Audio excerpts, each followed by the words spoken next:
Before we get into today's show, let me tell you about HubSpot. If you're hustling in the trenches to build a business or bootstrapping one of your own, let's talk about an AI-powered tool that can lighten up your workload a bit. HubSpot's Campaign Assistant is a game changer for creating marketing campaigns at scale. It quickly turns your key selling points into a cohesive pitch, which helps you deliver knockout emails, ads, and landing pages in minutes. So let Campaign Assistant take care of the campaigns so you can get back to growing your business. Work smarter, not harder at HubSpot.com/campaign-assistant. All right, good morning, everyone. It's Tuesday, December 5th. I'm John Weigell here with Rob Litterst, and this is the Hustle Daily Show.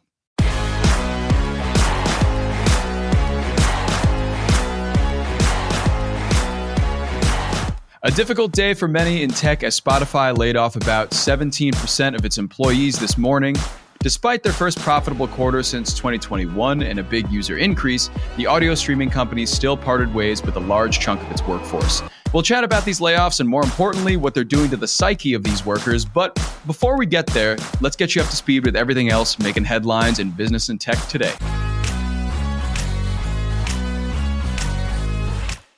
Alaska Airlines is buying Hawaiian Airlines in a $1.9 billion deal. The new company is going to maintain both airline brands. It's going to combine the two carriers that share overlapping routes in the $8 billion Hawaiian market. So a lot of money to be made in the Hawaiian skies. In music news, we got a few music updates here. First, starting with TikTok. TikTok's Ticketmaster feature is now available in 20 new countries. After launching in the US this last year, users across markets like the UK, France, and Mexico will be able to purchase event tickets directly in the TikTok app. This is a really cool thing for artists, I think. It's easy to get people to buy your tickets now instead of having them type in a link, paste that link to Ticketmaster and get there in a roundabout kind of fashion. This kind of takes you directly to there, which is nice. The jury's kind of out on terms of what Ticketmaster's got going on right now, how they're monopolizing the ticket industry. But, you know, for artists, this is great. Big fan. Speaking of being a big fan, one of my favorite live bands, Kiss, is officially done touring. They closed out 50 years of live shows with a show last Saturday at Madison Square Garden on December 2nd. Though, fear not, everybody, because Kiss will live on forever, as the band announced that they will officially have Kiss digital avatars coming soon. This is amazing. Isn't it ridiculous?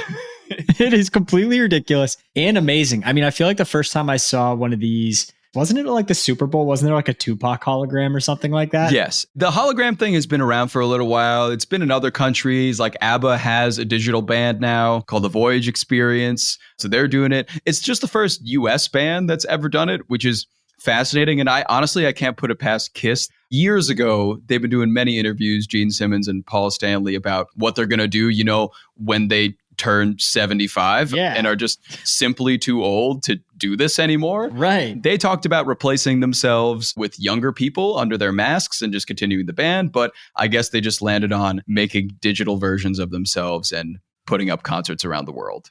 Yeah, I mean, there's performing and then there's doing what Kiss does on stage. And I feel like this is super smart for them.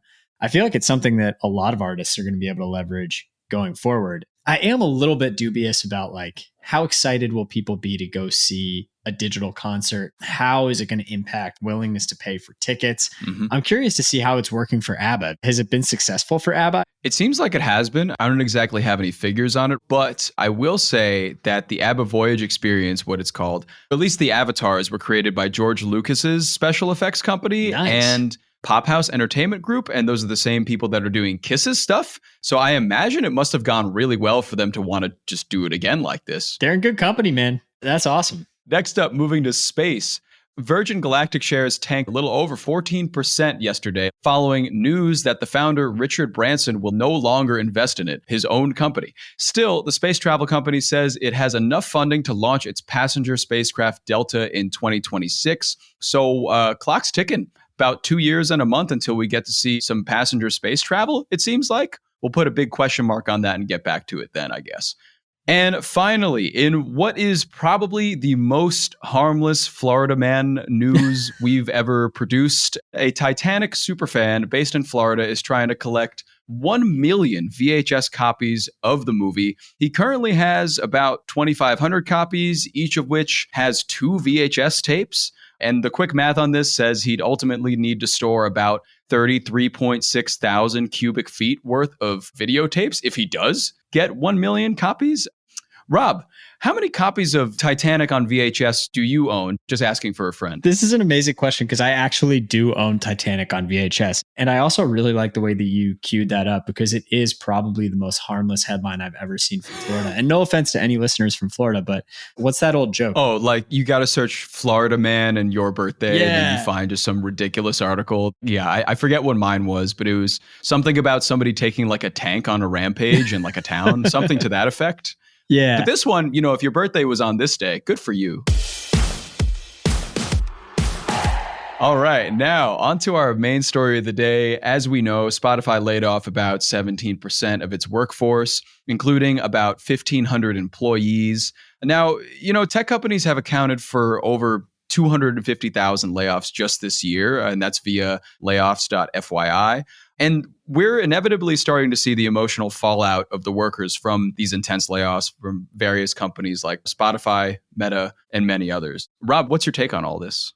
Yeah, I mean, I think the crazy thing with these layoffs are that it seemed to come after good news. Mm-hmm. They had a really positive earnings report. I think things are seemingly going well for Spotify, yet they still laid off almost 20% of their workforce. And I mean, I think for me, it's just indicative of how much a lot of these companies tended to overhire during those days, kind of leading up to the pandemic of like 2019 going into like 2021. And I think we've seen a lot of layoffs, a lot of workforce reductions over the last few years. And I think it's probably partly a result of that. But yeah, I think the biggest surprise here is just that it seems like things are going pretty well at Spotify, yet they're still making these cuts, I think, in an effort to probably get closer and closer to profitability. Yeah. I mean, that is the biggest thing about this is profitability, it seems like, because this is weirdly their also most profitable quarter since 2021. And they also had a layoff earlier this year of about 8% of their workers. I mean, they are profitable now, but I guess they're looking to even get more profitable next year and the year after, it seems. Yeah, I think they showed a 26% increase in their monthly active users, which is insane considering how many users Spotify already has. Crazy. The bigger you get, obviously, the harder it is to hit really big percentage increases. And Spotify just continues to raise the bar there. Yeah. They saw 16% year over year lift in both premium subscriptions and advertising revenue. And obviously, if you use Spotify, then last week you saw the Spotify Wrapped, which is just an absolute viral marketing powerhouse. Oh, yeah. So things seem to be going pretty well here.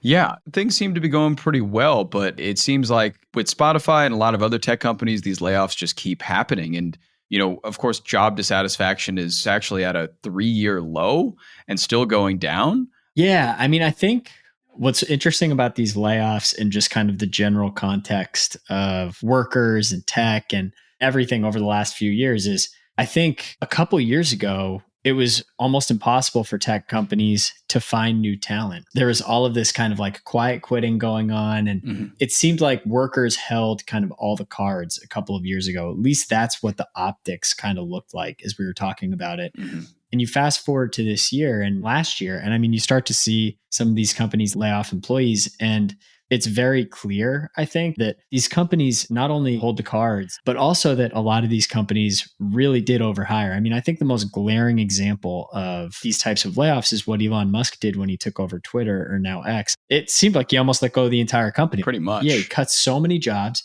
And I mean, it's still complete chaos over there, but the app is still running. And depending on who you talk to, I mean, I know some people think that it's just gone to hell. I talk to other people who think that the app is better than ever. So I think that kind of gives a lot of these kind of leaders at some of these tech companies more confidence that, maybe we did overhire and maybe we do have an opportunity to save some costs and get closer to profitability. Unfortunately, it comes at the expense of people's jobs. And to your point, I think that's obviously going to have an impact on worker psyche. And objectively, if you're a tech worker, you probably felt more comfortable and more stable in your position a few years ago than you do today. Yeah, for sure. And it's an epidemic, it seems like. Yeah. And we'll see if this continues into 2024. I know there have been a lot of messaging from, CEO Daniel Ek about how they were planning to actually do smaller layoffs in 2024 and 2025, but decided to just get it all done this year. So, I mean, we'll see. And obviously we'll be here to update you on all that. But yeah. And I think to your point, Daniel Ek mentioning how they wanted to handle this and what they were thinking about. It's been about 5 years since Spotify went public. It's not totally rare for a company to go kind of into profit hacking mode as a public company and after having been public for about 5 years. Honestly, I think they could take a page out of Netflix's book and raise their prices more frequently. They raised prices earlier this year for the first time in a while, and even that raise was really barely anything. Yeah. Spotify has a ton of pricing power. And I mean, I think, you get people hooked on using your app and your services. It's really unlikely, in my opinion, that a ton of people would jump from Spotify to Apple Music if Spotify raised their prices a little bit. I mean, Netflix has made this kind of like a recurring thing. And I think they've kind of gotten their subscribers accustomed to this happening like every year, every 2 years, or whatever the cadence is that Netflix has, where people just know the prices are going to go up at some point. And Spotify, I think, has an opportunity to raise their prices quite a bit, or at least add more and more tiers that I think could help them monetize better. Mm-hmm. And they really haven't done that. I mean, to their credit, I think they've really tried to create a great value equation for their subscribers. But I do think if they're looking to push for profitability, they have a lot of room to raise their prices. I'm a Spotify subscriber. I do not see myself leaving anytime soon. I'm continually impressed by what they're doing. So next time they want to push for profitability, I'd recommend they do that too. Yeah, you mentioned Netflix. A couple of others have raised their prices this year as well. I mean, it just seems like the thing that they need to do in order to stop firing people and also to equitably pay musicians as well. Totally. Their rates for paying musicians are notoriously low, even among streaming services. So a price raise may even be what the doctor ordered this time. Yeah, I like it.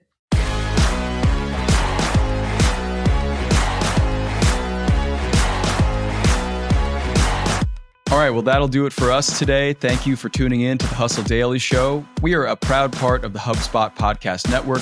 Our editor today is Robert Hartwig, and our executive producer is Darren Clarke. We got a lot more tech and business coverage in our newsletter. If you're not subscribed to that, go get yourself signed up at thehustle.co/email. See you tomorrow, everybody.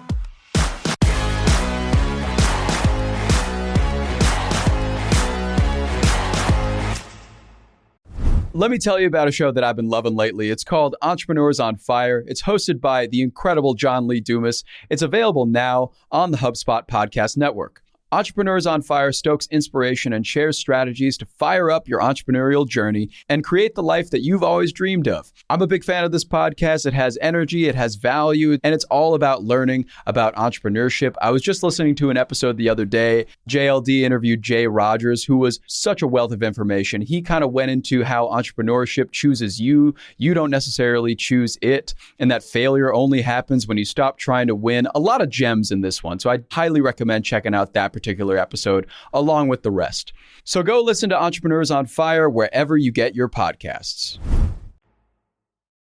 Hey guys, if you listen to the Hustle Daily Show on Google Podcasts, we want to let you know that the option will no longer be available pretty soon. Google is sunsetting its podcast app sometime in early 2024 in favor of YouTube Music, and we want to give you a heads up before it's too late since that time's almost here. The Hustle Daily Show is available everywhere and anywhere that you listen to podcasts like Apple Podcasts and Spotify. If you're using YouTube Music, we are there as well. If you're an Android fan, there are plenty of apps like Overcast, Pocket Casts, Player FM, and more. So just search for us wherever you decide to listen to your favorite podcasts.